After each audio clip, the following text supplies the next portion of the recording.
ಎಲ್ರಿಗೂ ನಮಸ್ಕಾರ. ಇವತ್ತೊಂದು ಕಿಚನ್ ಟಿಪ್ಸ್ನ ನಿಮ್ಮ ಜೊತೆಗೆ ಶೇರ್ ಮಾಡ್ತಾ ಇದ್ದೀನಿ. ಸೊ ಎಲ್ಲರ ಮನೆಯಲ್ಲೂ ಆಯಿಲ್ ಬಾಟಲ್ಸ್ನ ಇಡಲಿಕ್ಕೆ ಈ ಥರ ಸ್ಟ್ಯಾಂಡ್ ಅಂತೂ ಇದ್ದೇ ಇರುತ್ತೆ. ಸೊ ನಮಗೆ ಈ ಥರ ಬಾಕ್ಸ್ ಬರುತ್ತಲ್ವಾ, ಇದು ಸಾಡಿ ಜೊತೆಗೆ ಬರುತ್ತೆ, ಇಲ್ಲಾಂದರೆ ಡ್ರೆಸ್ಗಳ ಜೊತೆ ಕೂಡ ಬರುತ್ತೆ. ಇದನ್ನು ನಾವು ಬೀಸಾಡದೆ ಯೂಸ್ ಮಾಡಿಕೊಂಡ್ರೆ, ಅಂದರೆ ನೋಡಿ ಈ ಥರ ಕಟಿಂಗ್ ಮಾಡಿಕೊಂಡ್ರೆ ನಾವು ಈ ಪೀಸಸ್ನ ಈ ಸ್ಟ್ಯಾಂಡಿಗೆ ಇಟ್ಕೊಂಡ್ರೆ ತುಂಬಾ ಚೆನ್ನಾಗಿ ಅನಿಸುತ್ತೆ.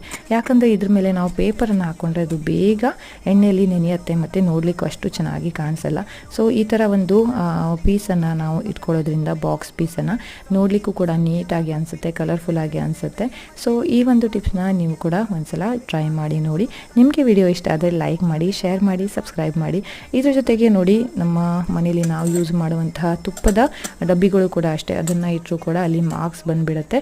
ಸೊ ಈ ಥರ ಸ್ಟೀಲ್ ಟ್ರೇ ಅಥವಾ ಪ್ಲಾಸ್ಟಿಕ್ ಟ್ರೇ ಇದ್ದರೆ ಅದ್ರ ಮೇಲೆ ನಾವು ಈ ಒಂದು ಡಬ್ಬಿಗಳನ್ನು ಇಡೋದ್ರಿಂದ ಕಲೆಗಳು ಆಗಲ್ಲ. So kitchen ನೀಟಾಗಿರುತ್ತೆ. ವಿಡಿಯೋ ಇಷ್ಟ ಆದರೆ like, share and subscribe. Thank you so much for watching.